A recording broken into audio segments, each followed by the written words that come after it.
Hi friends, welcome to secret of the soil and kitchen. ఈరోజు చేయబోయే recipe అరటికాయ బజ్జీలండి. అరటికాయ బజ్జీలు బయట చాలా చల్లగా ఉంది కాబట్టి కొద్దిగా వేడివేడిగా బజ్జీలు వేసుకుంటే బాగుంటుందనేసి బజ్జీలు వేయమంటే బజ్జీలు వేయడం స్టార్ట్ చేశానండి.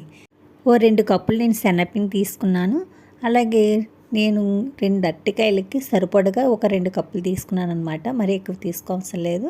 అలాగే నేను కొద్దిగా సాల్ట్ టేస్ట్ తగ్గట్టుగా సాల్ట్ కూడా వేసుకుంటున్నాను. వామ్ అన్నది నలుపుకొని వేసుకుని ఆ స్మెల్ అది బాగుంటుంది. అలాగే 1/2 టీ స్పూన్స్ వంట సోడా కూడా వేసుకుని కొద్దిగా అన్నిటిని మిక్స్ అయ్యేలాగా శనగపిండి మొత్తం అంతా కలిసేలా ఒకసారి కలుపుకున్న తర్వాత ఇందులో వాటర్ కూడా వేసుకుంటున్నానండి. అంతా వాటర్ ఒకేసారి వేయకూడదు, ఎందుకంటే పలచనైపోతుంది కదా. అందుకు నేను కొద్దిగా చిక్కగానే చేసుకుని పక్కన పెట్టుకున్నానండి. కొద్దిగా నానిన తర్వాత అది బాగా కలిపితే ఉండలు లేకుండా బాగా వస్తుందన్నమాట. అందుకని నేను ఒకసారి పక్కన పెట్టేసుకుని మళ్ళీ కలుపుకుందాన్ని పక్కన పెట్టుకున్నాను. అలాగే 2 అరటికాయలు తీసుకొని చెక్కుకొని పక్కన పెట్టుకుని ఇలాగా చూసారు కదా, ఇలా క్రాస్గా కట్ చేసుకున్నాను. బయట హోటల్లో ఇలాగే కదండి చేస్తారు. పిల్లలు కూడా చాలా ఇష్టంగా తింటారు. బయట హోటల్లో తిన్నట్టుగానే ఉంటుంది వాళ్ళకు కూడా. అందుకని నేను కూడా ఇలాగే కట్ చేశాను.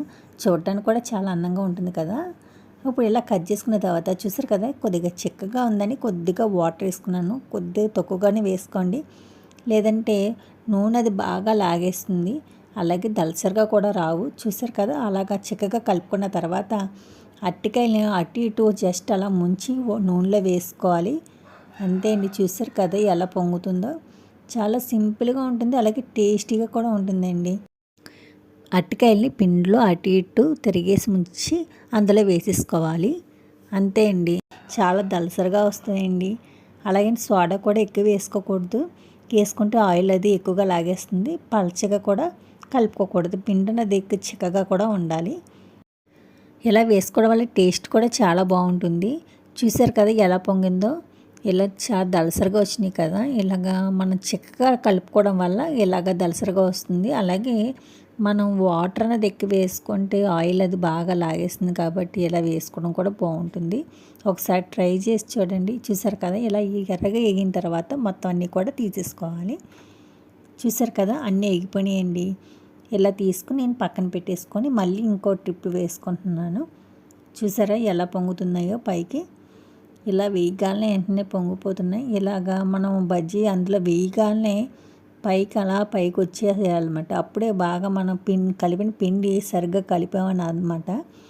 మనం లేదంటే మనం పలచగా కలిపిస్తామంటే అది విడిపోతుంది. దానికి పిండి అన్నది బజ్జీకి అరటికాయ బజ్జీకి అంటుకొని ఉండదు. అందుకని చిక్కగా కలుపుకోవాలి. నేను ఇప్పుడు వేరుశనగుళ్ళు కాను వేపుకొని పక్కన పెట్టుకుంటున్నాను. మనకి బండి స్టైల్లోనే కావాలి కాబట్టి పిల్లలకి అలాగే కావాలంటున్నారు కాబట్టి మన ఈ కాను కొద్ది వేరుశనగుళ్ళు అలాగే కొన్ని ఉల్లిపాయలు చిన్న చిన్న ముక్కల కింద కోసుకోవాలి.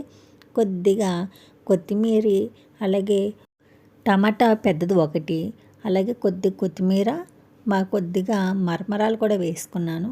టేస్ట్ అది చాలా బాగుంటుందండి. అలాగే ఒక నిమ్మకాయ చెక్క కూడా పిండుకుంటున్నాను. దీనికి మాత్రమే సరిపడగా మాత్రమే సాల్ట్ కొద్దిగా కారం కూడా వేసుకొని బాగా నలుపుకోవాలండి. మనం మిర్చి చేసుకుంటాం కదా, అలా బాగా కలుపుకోవాలన్నమాట. బాగా టమాటాలో ఉన్న రసం అంతా కూడా బయటకు వచ్చేలాగా మాత్రం కలుపుకోవాలి, ఎందుకంటే అప్పుడే బాగుంటుంది. చూసారు కదా ఎంత దలసరిగా వచ్చినాయో. చాలా కరకల్లాడుతూ కూడా ఉన్నాయి. చాలా బాగున్నాయండి. చూసారు కదా, ఇలాగా కోసుకున్న తర్వాత మధ్యలో స్టఫ్ చేసుకోవాలి. ఇలా మధ్యలో పెట్టుకొని పక్కన పెట్టుకోవడమేంటి. కావాలంటే కొద్ది నిమ్మకాయ కూడా కావాల్సిన వాళ్ళు పిండుకుంటారు. చాలా టేస్టీగా ఉంటుంది.